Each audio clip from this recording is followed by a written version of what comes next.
Hello बच्चों, मैं infinite learning classes से फिजिक्स का फैकल्टी शिवम अवस्थी। मैं आपको आज बताने वाला हूं कि इलेक्ट्रिसिटी चैप्टर में आपको क्या क्या पढ़ना है। तो देखिए, सबसे पहले हम लोग इलेक्ट्रिसिटी में इलेक्ट्रिक करंट्स के बारे में जानेंगे और इलेक्ट्रिक सर्किट्स के बारे में जानेंगे, वोल्टेज के बारे में जानेंगे और इलेक्ट्रिक पोटेंशियल के बारे में जानेंगे। जैसे इलेक्ट्रिक करंट जैसे कैसे फ्लो करता है, उसके ऊपर न्यूमेरिकल्स की बात करेंगे। इलेक्ट्रिक सर्किट से बात करेंगे, जो आपके घरों में वायरिंग होती है उसके ऊपर बात करेंगे। वोल्टेज के ऊपर बात करेंगे, कभी कभी आपके घरों में वोल्टेज अप एंड डाउन हो जाता है तो ऐसा क्यों होता है। और रेजिस्टेंस के ऊपर बात करेंगे, कभी कभी अगर बहुत ज्यादा करंट फ्लो होने लगता है तो हम अप्लायंसेस को कैसे बचा सकते हैं। और ओम्स लॉ के ऊपर बात करेंगे, सबसे इंपॉर्टेंट है ये। और इलेक्ट्रिसिटी के न्यूमेरिकल्स के ऊपर बात करेंगे। टॉपिक पे बात करने वाले हैं इलेक्ट्रिक करंट। इलेक्ट्रिक करंट क्या क्या होता है? The flow of electric charge is known as electric current. जो फ्लो होता है इलेक्ट्रिक चार्ज का, उसको हम क्या कहते हैं? इलेक्ट्रिक करंट कहते हैं। Electric current is carried by moving electron through a conductor. Electric current is carried by moving electron through a conductor. ठीक है, नोट सबसे पहले ये इंपॉर्टेंट बात है, याद रखिएगा ये कि electric current flows in the opposite direction to the movement of electron. हमेशा जो इलेक्ट्रिक करंट होता है वो अपोजिट में फ्लो करता है। किसके? इलेक्ट्रॉन्स के। किसके? इलेक्ट्रॉन्स के। अब बात करते हैं इलेक्ट्रिक सर्किट पे। इलेक्ट्रिक सर्किट क्या होता है? Electric circuit is a continuous and closed path of a electric current. अगर मान लीजिए ये कॉन्टिन्यूअस और क्लोज्ड पाथ है। क्या है ये? कॉन्टिन्यूअस और क्लोज्ड पाथ। ये क्या है? कॉन्टिन्यूअस और क्लोज्ड पाथ। इसको कहते हैं इलेक्ट्रिक सर्किट। अब आप इसमें बल्ब लगा दीजिए ऐसे करके और स्विच लगा दीजिए। ठीक है, ये क्या है? कॉन्टिन्यूअस एंड क्लोज्ड पाथ है। ठीक है, small quantity of electric current. अब हम बात करते हैं कि इलेक्ट्रिक करंट की सबसे स्मॉल क्वांटिटीज कौन कौन सी है। सबसे पहली क्वांटिटी है 1 milli ampere. 1 milli ampere is equal to 10 की पावर -3 एम्पेयर और 1 micro ampere is equal to 10 की पावर -6 एम्पेयर।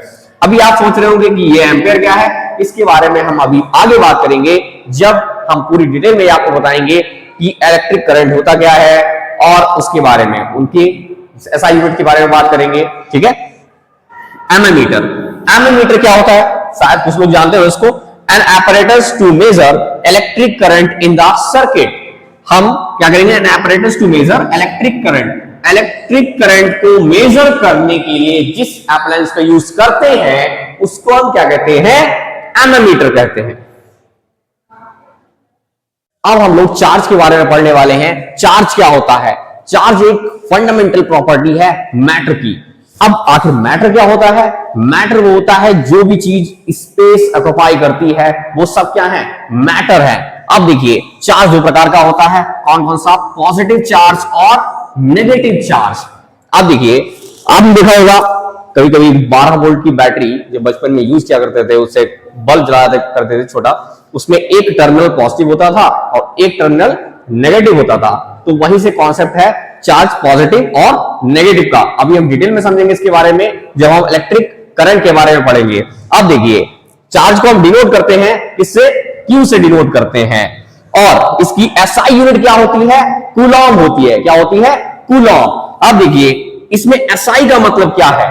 System international. क्या है? System international. मतलब ये वर्ल्ड वाइड यूज होगा, चाहे अमेरिका में हो आप, चाहे आप अफ्रीका में रह रहे हो, कहीं भी रह रहे हो, ये यूनिट चार्ज की हमेशा क्या रहेगी? कूलॉम रहेगी। अब देखिए, एक क्वेश्चन बहुत इंपॉर्टेंट है वो आता है उसमें। वो कौन सा क्वेश्चन है कि define 1 Coulomb. Define 1 Coulomb of charge. The quantity of charge which flows through a circuit when 1 ampere of the current flow through it in 1 second is known as 1 coulomb। अब कहना सर मुझे समझ में नहीं आया। अब देखिए, एक फार्मूला होता है I is equal to Q upon T। जब हम यहां से Q लेंगे, Q इज इक्वल टू क्या होगा? I into T। क्या होगा? Q is equal to I into T। जब Q is equal to I हम 1 एम्पेयर रख देंगे और टाइम को हम 1 सेकेंड रख देंगे, तो आप फिर से पढ़िए, इसको रीड करिए। The quantity of charge which flows through a circuit when 1 ampere of current flows through in 1 second, this is called 1 coulomb. This is called 1 coulomb.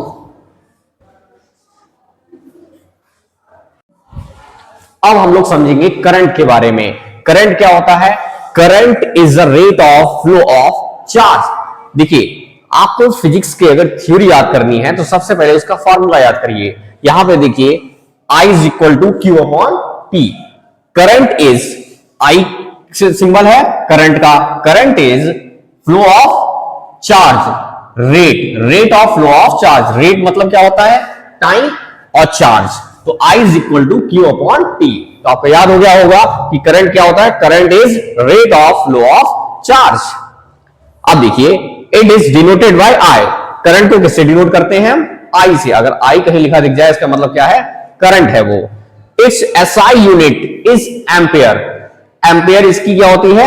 SI unit होती है। अभी मैं आपको बताया था कि मिली एम्पियर और माइक्रो एम्पियर के बारे में। अब देखिए, सबसे इंपॉर्टेंट बात हम करते हैं पोटेंशियल डिफरेंस। पोटेंशियल डिफरेंस को समझने से पहले हम समझेंगे इलेक्ट्रिक पोटेंशियल क्या होता है। देखिए, अगर कोई चार्ज, सबसे पहले फॉर्मूला याद करिए, V is equal to W upon Q। Formula दोनों के लिए सेम रहेगा। अब देखिए, इलेक्ट्रिक पोटेंशियल क्या होता है? इलेक्ट्रिक पोटेंशियल वो होता है जब किसी चार्ज को इंफिनिटी से लाकर एक पॉइंट पर लाया जाता है। ध्यान सुनिएगा, इंफिनिटी से किसी एक पॉइंट पर लाया जाता है। इंफिनिटी से एक पॉइंट तक लाने में जो वर्क डन हुआ है, इंफिनिटी से एक पॉइंट पर लाने में जो वर्क डन हुआ है, उसे हम कहते हैं इलेक्ट्रिक पोटेंशियल। क्या कहते हैं? Electric potential. अब पोटेंशियल डिफरेंस की बात करते हैं। Potential difference between 2 point is amount of work done in moving a unit charge from 1 point two other. इसमें क्या होता है कि A पॉइंट से B पॉइंट तक ले जाने में जो वर्क डन होता है, जैसे आप बैटरी की बात करिए, वहां पे टर्मिनल A होता है और एक टर्मिनल B होता है, तो एक पॉइंट से दूसरे पॉइंट तक जाता है चार्ज। इसी वजह से उसे क्या कहते हैं? पोटेंशियल डिफरेंस कहते हैं। और इलेक्ट्रिक पोटेंशियल जब इंफिनिटी से कोई चार्ज ला रहे हो एक पॉइंट पर और उसमें जो वर्क डन हो रहा हो। और पोटेंशियल डिफरेंस क्या होता है? अगर एक पॉइंट से दूसरे पॉइंट तक, एक पॉइंट से बी पॉइंट तक कोई चार्ज ले जा रहे हो तो पोटेंशियल डिफरेंस होता है। इसका फॉर्मूला होता है V is equal to W upon Q। W मतलब वर्क डन और Q मतलब चार्ज। अच्छा, एक बात और याद रखिएगा, इलेक्ट्रॉन हमेशा लोअर पोटेंशियल से हायर पोटेंशियल की तरफ ट्रेवल करते हैं, और जो चार्ज होता है वो हायर पोटेंशियल से लोअर पोटेंशियल की तरफ ट्रेवल करता है। अब हम बात करते हैं ओम्स लॉ की। ओम्स लॉ क्या कहता है? The potential difference V across the end of metallic conductor is directly proportional to the current flowing through provided the temperature remains same। अब देखिए, एक मेटालिक कंडक्टर है, वो डायरेक्टली प्रोपोर्शनल होगा current carrying flowing through provide the temperature remain same. अगर मान लीजिए दो एंड हैं किसी बैटरी के, क्या है? दो एंड हैं, एक पॉजिटिव एक नेगेटिव, तो इस पे क्रिएट होता है पोटेंशियल डिफरेंस।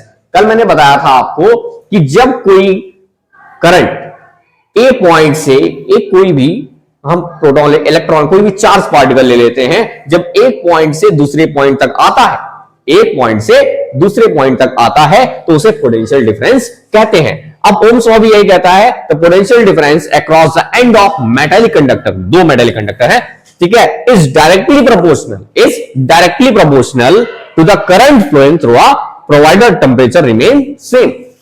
मतलब जितना पोटेंशियल डिफरेंस बढ़ेगा उतना ही क्या बढ़ेगा? करंट बढ़ेगा, और जितना ही करंट बढ़ेगा उतना ही क्या बढ़ेगा? पोटेंशियल डिफरेंस बढ़ेगा। V is equal to IR। जब हम यहां पे प्रोपोर्शनलिटी का साइन हटाते हैं तो यहां पर इज इक्वल टू आता है। क्या आता है? इज इक्वल टू आता है। तो यहां पे इज इक्वल टू के आने के बाद एक कांस्टेंट ऐड हो जाता है, जिसको कहते हैं हम R। इसको कहते हैं R। R मतलब रेजिस्टेंस, और I आपको पता ही है क्या होता है? करंट होता है, और V क्या है? Potential difference. हम यहां पर I की बात करते हैं, अगर I से फॉर्मूला बनाएंगे तो I इज इक्वल टू क्या होगा, V अपॉन R होगा, और अगर हम R को लेके फॉर्मूला बनाएंगे R इज इक्वल टू क्या होगा, V अपॉन I होगा।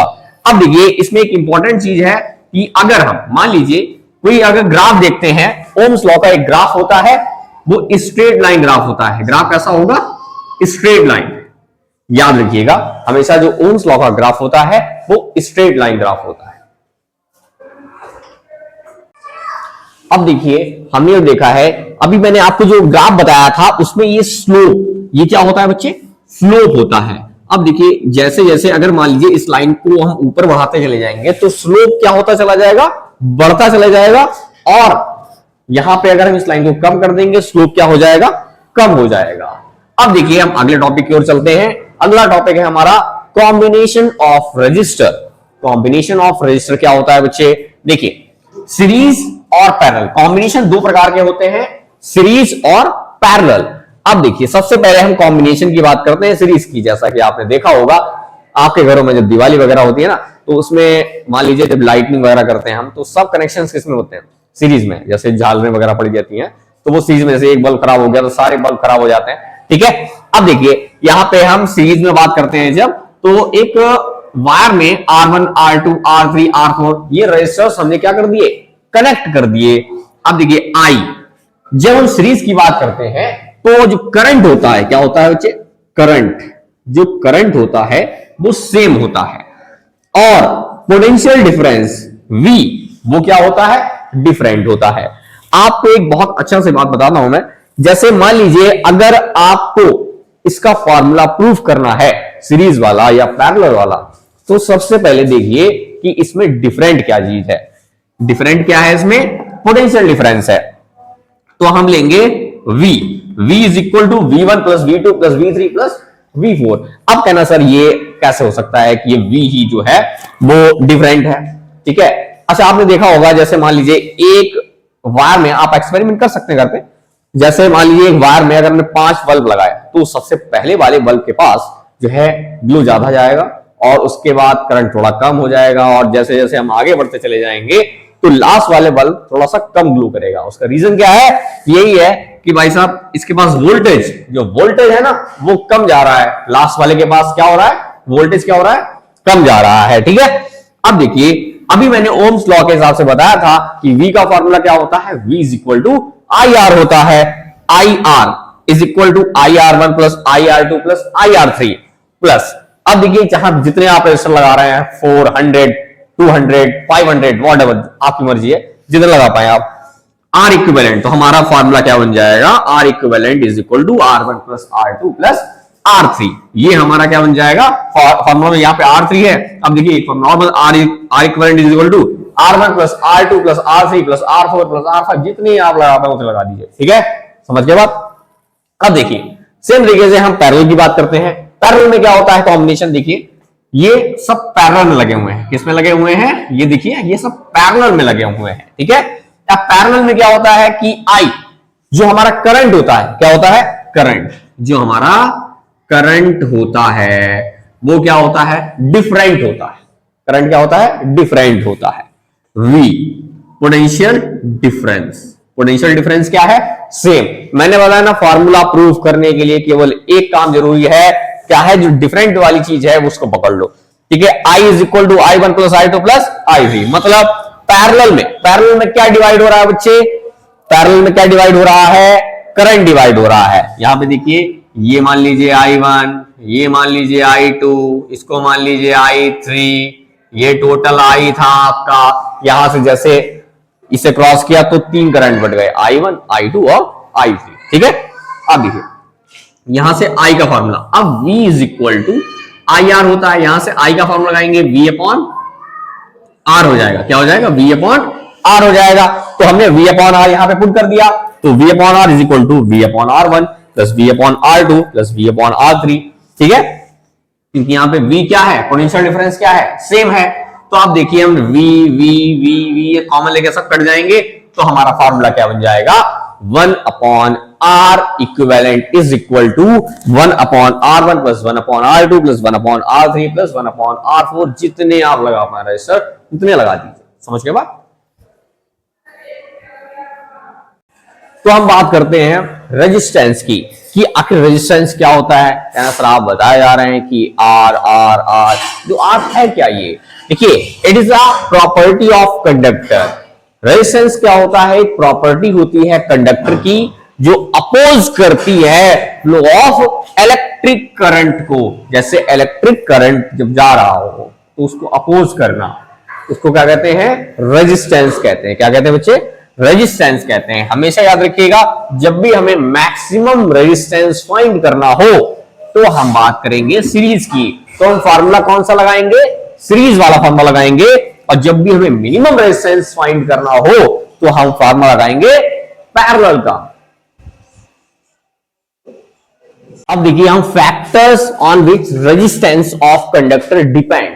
अब हम बात करेंगे कि जो रेजिस्टेंस ऑफ कंडक्टर है वो कौन कौन से फैक्टर्स पे डिपेंड करता है। सबसे पहला फैक्टर है लेंथ। लेंथ पे डिपेंड करता है। जैसे मान लीजिए ये हमारे पास वायर है, वायर बहुत लंबा है, उस पर क्या कहेंगे, लेंथ पे डिपेंड करता है। जैसे मान लीजिए resistance of conductor is directly proportional to the length of conductor. जितनी कंडक्टर की लेंथ होगी, कंडक्टर की क्या होगी, लेंथ, उतना ही क्या होगा, रेजिस्टेंस। मान लीजिए आप 1 किलोमीटर लंबा वायर लिया है, ठीक है, तो रेजिस्टेंस कितना होगा, उतना ही ज्यादा होगा। अब मान लीजिए 10 किलोमीटर लंबा वायर लिया है तो रेजिस्टेंस क्या होगा, उतना ही ज्यादा होगा। रेजिस्टेंस आपको पता है, मैंने पिछली बार में बताया था अभी कि रेजिस्टेंस क्या है, अपोज करता है इसको, करंट के मोशन को। करंट जानते ही हैं। अब देखिए एरिया की बात करते हैं। Area, resistance of a conductor is inversely proportional to the area of cross section. जब एरिया क्या होगा, बढ़ेगा, तो रेजिस्टेंस क्या होगा, घटेगा। अब एरिया ऑफ क्रॉस सेक्शन, जैसे मान लीजिए ये, अब इसका एरिया अगर बहुत ज्यादा है, क्या है, एरिया क्या है, बहुत ज्यादा। ये कॉन्सेप्ट कहां से आया है, जैसे आपने क्लास 9th में जब प्रेशर वाला फॉर्मूला पढ़ा था, P is equal to F upon A. जब एरिया क्या होता था, ज्यादा होता तो प्रेशर क्या होता था, कम होता था। और जब एरिया क्या होगा, कम होगा, तो प्रेशर ज्यादा होगा। अब देखिए जब रेजिस्टेंस क्या होगा, कम होगा, तो एरिया क्या होगा, ज्यादा होगा। और रेजिस्टेंस मान लीजिए ज्यादा है तो एरिया क्या होगा, कम होगा। रेजिस्टेंस मान लीजिए करंट अगर किसी में फ्लो हो रहा है, रेजिस्टेंस उसका कम है तो एरिया इसका मतलब ज्यादा होगा। Resistance of conductor is proportional to nature of material. Nature of material, अब मटेरियल कैसा यूज कर रहे हैं, आप हैवेल्स का वायर यूज कर रहे हैं या किसी का भी, प्रमोशन नहीं कर रहा हूं, बस नॉर्मल। अब देखिए R is directly proportional to nature of material. Nature of material यहां पे rho, nature of material denote करते हैं रो से, यहां पे क्या कहते हैं, रो। अब देखिए हम रेसिविटी की बात करने वाले हैं। रेसिविटी क्या होता है, it is a property of a material. कल फार्मूला आपने पढ़ा था। तो अब टेम्परेचर, टेम्परेचर की बात देखिए यहां पे, इफ वी कंबाइन 1 2 3 4, जैसे जैसे अगर रेजिस्टेंस डायरेक्टली प्रोपोर्शनल होता है किसके, टेम्परेचर के, जैसे रेजिस्टेंस बढ़ेगा उतना ही क्या बढ़ेगा, टेम्परेचर बढ़ेगा। जितना टेम्परेचर बढ़ेगा उतना ही क्या बढ़ेगा, रेजिस्टेंस बढ़ेगा। अब देखिए अगर हम फर्स्ट, सेकेंड, थर्ड, फोर्थ को कंबाइन कर दें तो एक फार्मूला निकल के आता है, R is proportional to L by A। R is proportional to L by A। R is equal to, अगर हम proportional to is equal to में कन्वर्ट करेंगे तो यहां पे कांस्टेंट आएगा। कांस्टेंट वो क्या है, रेजिस्टिविटी है। क्या है, रेजिस्टिविटी है ये कांस्टेंट, ठीक है। तो R is equal to rho L by A। अब यहां पे L क्या है, लेंथ है, A क्या है, एरिया ऑफ क्रॉस सेक्शन है, और रो क्या है, रेजिस्टिविटी है, और R क्या है, रेजिस्टेंस है। अब रेजिस्टेंस जो है ना, उसकी एक यूनिट होती है ओम मीटर, SI यूनिट। क्या कहते हैं इसको, ये क्या है, SI यूनिट। ये है SI यूनिट। SI यूनिट मतलब सिस्टम इंटरनेशनल। आप यहां खड़े हैं तो भी ओम है, और आप फ्रांस में है तो भी ओम है, और आप किसी भी कंट्री में हो तो ये यूनिट क्या रहेगी आपकी, ओम ही रहेगी। अब रेजिस्टिविटी, रो की जो यूनिट होती है वो होती है ओम मीटर। अब हम बात करेंगे कि ओम मीटर ही क्यों होती है। हाँ, तो अब हम बात करेंगे R, resistance is equal to rho L upon A होता है। अब यहां से हम रो की वैल्यू अगर निकालेंगे तो रो की वैल्यू क्या आ जाएगी, rho is equal to R A upon L. अब देखिए हमें इसकी यूनिट फाइंड करनी है, तो सबसे पहले रेजिस्टेंस, रेजिस्टेंस की यूनिट क्या होती है, ओम होती है। क्या होती है, ओम होती है। अब एरिया की यूनिट क्या होती है? Metre square. अब लेंथ की यूनिट क्या होती है? मीटर। अब इस मीटर से ये मीटर स्क्वायर कट जाएगा। देखिए कैसे, मान लीजिए ये ओम है, मीटर स्क्वायर को क्या लिख सकते हैं? मीटर इंटू मीटर अपॉन ये मीटर, मीटर से 1 मीटर कट गया तो यहां पे क्या बचा? ओम मीटर। ये माइनस नहीं है, ये क्या है? ओम मीटर। तो रेजिस्टिविटी की एसआई यूनिट क्या हो गई? ओम मीटर। अब देखिए रेजिस्टिविटी आपको पता ही, फिर से बता देता हूं एक बार। Resistivity is a property of material. ये क्या है? प्रॉपर्टी है मटेरियल की। It does not change with size of material like area, length, diameter etcetera. ये किसी के साथ चेंज नहीं होती है। और insulators like rubber and glass, देखिए रेजिस्टिविटी किसकी सबसे ज्यादा हाई होती है? इंसुलेटर्स में सबसे ज्यादा हाई रेजिस्टिविटी होती है। जैसे ग्लास हो गया, रबर हो गई, इनकी रेजिस्टिविटी क्या होगी? बहुत ज्यादा हाई होगी। जितने इंसुलेटर आपको मिलेंगे उनकी रेजिस्टिविटी क्या होती है? सबसे ज्यादा हाई होती है। तो डिनोट करने का तरीका क्या होता है? Q. Q is equal to कितना दे रखा है? 1 कूलम दे रखा है। इलेक्ट्रॉन कितने दे रखे हैं? अब देखिए एक electron is equal to 1.6 into 10 की पावर माइनस 19 कूलम होता है। इसके ऊपर चार्ज कितना होता है? 1.6 इंटू 10 की पावर माइनस 19 कूलम। ठीक है, हमें नंबर ऑफ इलेक्ट्रॉन्स कैलकुलेट करने हैं। n is equal to Q. हम जानते हैं एक फॉर्मूला हमने पढ़ा है, Q is equal to NE। क्या है? Q is equal to NE, charge is equal to number of electrons into electron. अब हम यहां से n की वैल्यू निकालेंगे अगर, तो n इज इक्वल टू क्या होगा? Q अपॉन E हो जाएगा। n इज इक्वल टू क्या होगा? Q अपॉन E हो जाएगा। तो n is equal to Q की वैल्यू यहां पर दे रखी थी कितनी? 1 कूलम। Q की वैल्यू कितनी दे रखी है? 1 कूलम, यहां पे पुट कर दी।